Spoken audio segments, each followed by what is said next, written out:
One of the perks of having a sailboat as a home is that we can move it anywhere we wish. Coral, are you ready to go spearfishing? Are you going? Yeah. Yes, Daddy, I am going with Mommy. Alright. We made it to Calabash. We only got an hour and 40 minutes of just sailing. The rest was motoring because, as you can probably see, there's no wind. It is glass. So I'm actually gonna jump in and go see if I can catch us supper. We'll see how that goes.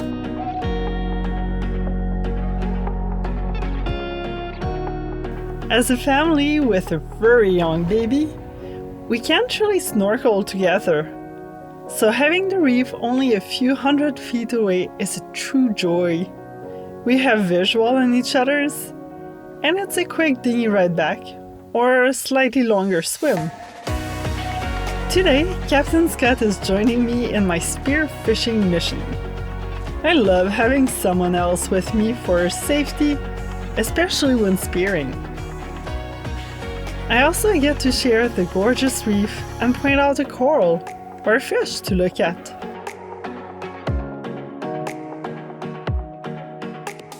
I'm never going to spear any fish. They're all way too scared and really fast. But I still enjoy chasing after a few while Corey's watching coral. Although, I wish I got at least one for supper. I'll have to improvise something else tonight.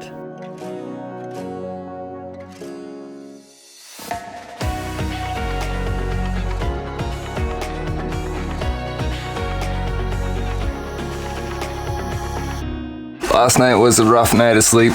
This time of year we decided, because there's a lot more storms and stuff on the horizon, and we had a couple close calls with anchoring where the wind direction shifted because of the storm and we were a lot closer to the shallows. So we're trying to anchor a little further away, also to be away from mosquitoes and no-see-ums, because they tend to get you a lot more when you're a little closer to shore. The problem with that is when you get a random storm on the horizon and it just brings in swell, even though there was none forecast. It was actually supposed to be almost dead calm. A bunch of wind came in and we got crazy rollers and we were whipping around everywhere. Yes, I know, Coral, you want attention. You're a cutie. It was really uncomfortable, so I came back to the spot where there was less rollers, a little bit more into the bay, but a lot more exposed for mosquitoes and stuff. With a tiny bit of sun, we decided to test our luck off the boat. Hopefully the mosquitoes won't be too bad.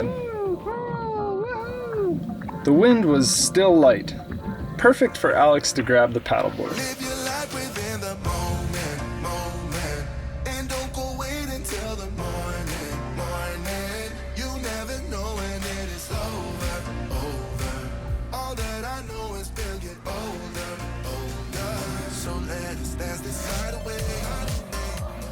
When I made it close to the beach, into the really shallow water, I grabbed Coral on the paddleboard.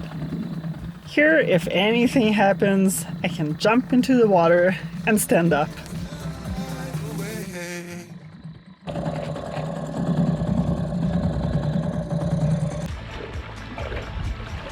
What are you doing, sweetie? We are getting in the water because the mosquitoes are bad. Are we going in the water, Coral? Whee! 1, 2, 3. I'm sorry. Where did you go? We were splashing. She didn't like it. We're trying to keep the mosquitoes away.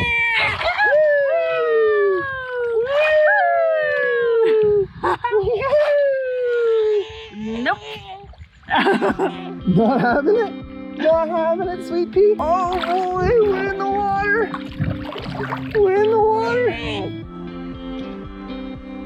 Scuba diving with Andy these last few weeks has opened my eyes to just how much is in a small section of reef when you take the time to look.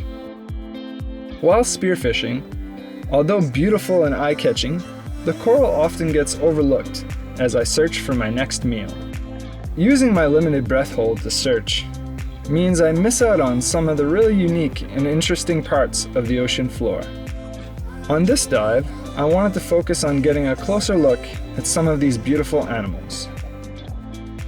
Coral are made up of creatures called polyps, connected together that create a colony, acting as a single organism. Joining together with other colonies, These small invertebrates grow over thousands of years to create these stunning reef structures we have all over the globe. Coral are actually translucent, getting their color from algae that live in their tissue. When coral becomes stressed from rising water temperature or pollution, they try to cope by removing this algae, causing the coral to turn white, also known as coral bleaching. It's truly sad to see some of this firsthand all over the Bahamas. It's hard to imagine what the reef would look like only just a few lifetimes ago. It's also not hard to see the sad truth that without some change, we will likely be seeing less and less alive, vibrant colored coral year after year.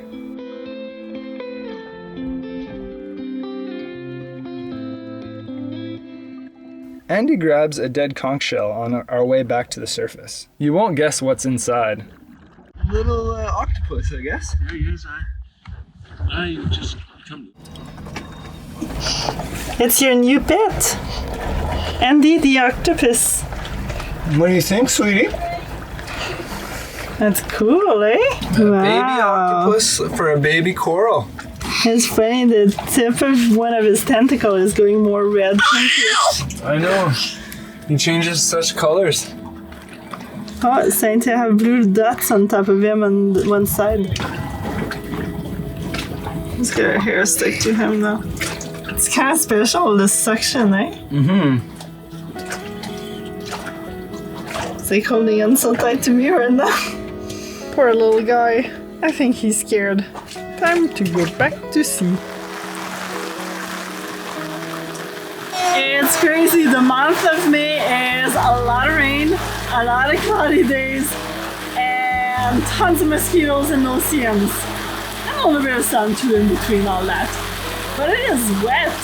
Really wet. We're noticing this season because we're here later in the Bahamas, middle of May already, and we're getting a ton of rain. I always wondered why people thought you could just collect water in Bahamas to get by, because we never had that much rain. But now it's constant rain. We are having trouble charging our lithium bank with our solar. Carl is getting her two top teeth. They are coming out. Eh? That's why people call us Canadians, eh? All night long, we turned off the fridge and freezer because we've been having to manage our power that much. And even this morning, we can't turn both of them on. So we're moving stuff from the fridge to the freezer, all the stuff that's important, and just running the freezer. And we're down around 30% of our battery capacity. And there's no sun in the forecast necessarily, or not a lot of it. So it's definitely a little troublesome. We might actually even have to head back to the US sooner than planned, and we're definitely regretting not buying a generator. I mean, it's great for water collection, I guess. That's a pro. We don't have to go and do water runs. We gotta manage these situations a little better, and we weren't prepared for them.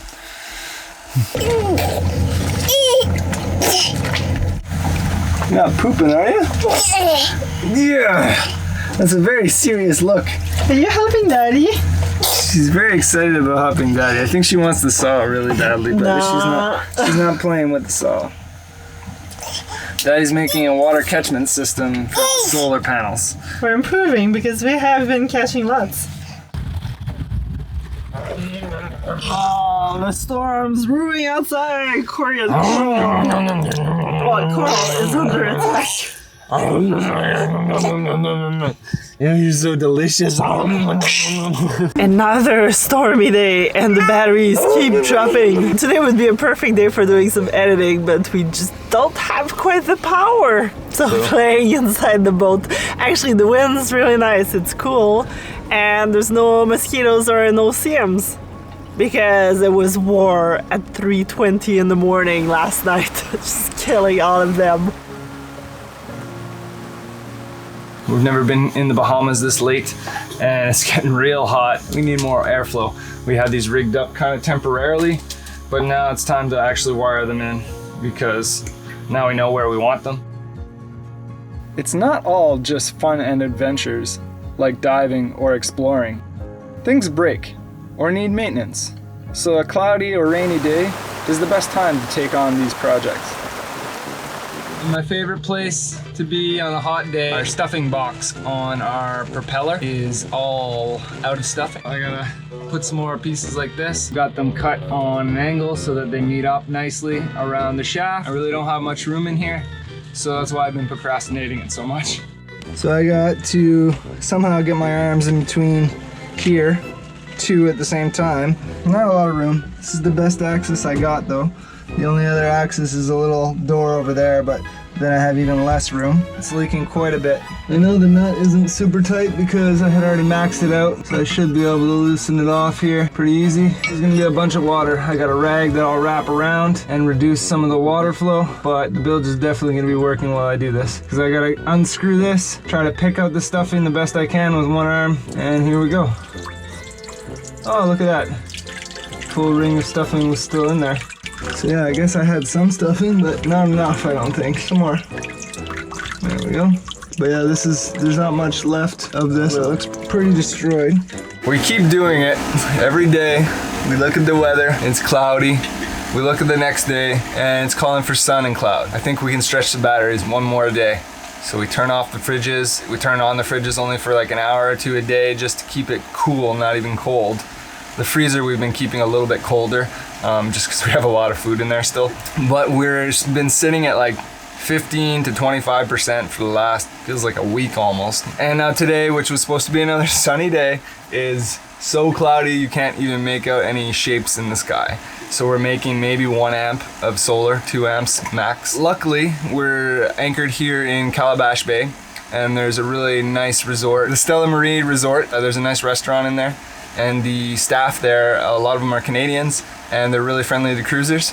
So I went in there and asked them if I could bring my battery and charge it up onshore. So that's what we're gonna do today. We're gonna hang out in the little cafe there, or the little restaurant, do a little bit of editing, and charge some batteries because this is not working. 280 amp hours and roughly 400 watts of solar is not enough for this time of year. May, it's way too rainy, way too cloudy, and we're not making enough solar to keep up with our batteries. We would have needed a generator or more solar, or having a bigger bank, but even then I have a feeling we still would have ran pretty low after the amount of time that we've had.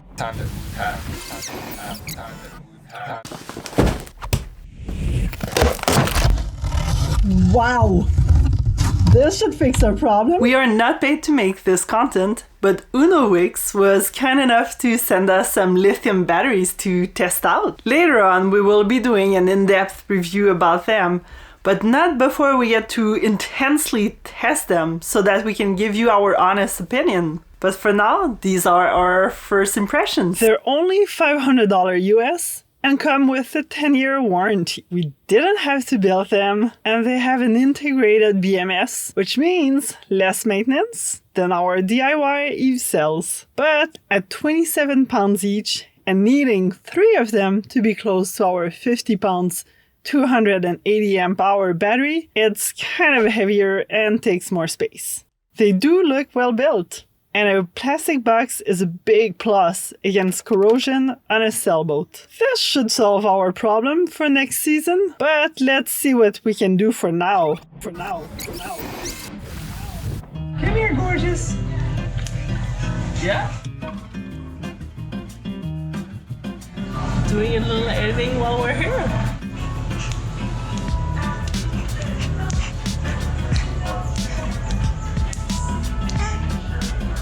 But Dad, you keep running away from me. It's hot. So, yeah.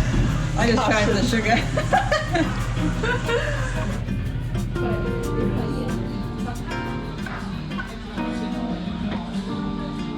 She's bringing the letter C and her rope. She wanted to bring this. Yeah? Where are we going? Are we going to say bye to Captain Scott?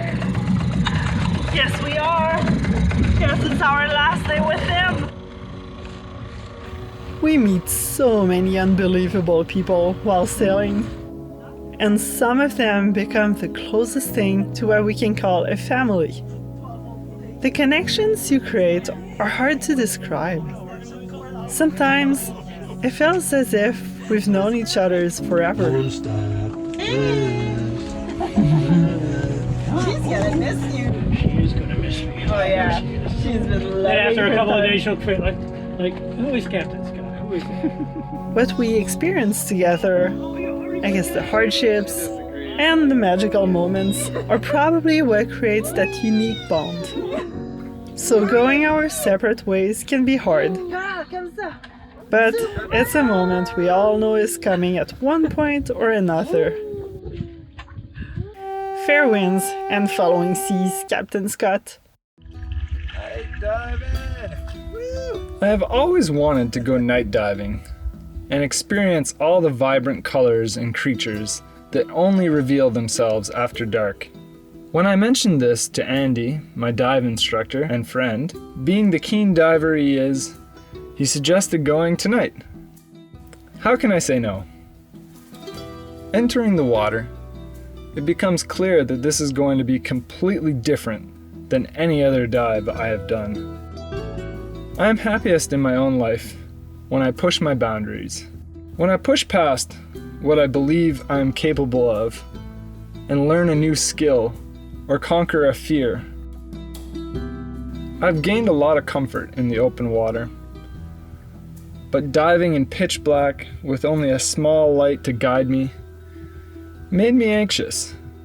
One of my childhood fears was not confined spaces like some, but large open spaces where anything could get me from any direction, especially in the dark, when you can't determine where this imaginary threat might be coming from. So naturally, despite thinking that I had grown out of that fear, I have to spend some time to calm and convince myself that, like most fears, it's all just in my head. Luckily for me though, these thoughts are quickly drowned out by all the distractions that grab my attention. Parrotfish taking naps on the reef, little krill dancing in our flashlight beams, the new breed of lobster that I was convinced I had found until I realized that it was just the light reflecting back that made the regular spiny lobster I'm so used to seeing look completely different. My anxious thoughts vanish into my black surrounding, replaced with intrigue and curiosity, guided by the warm glow of my small light. Exploring this familiar but completely fresh view of this small section of reef was truly eye-opening to just how different the reef looks at night.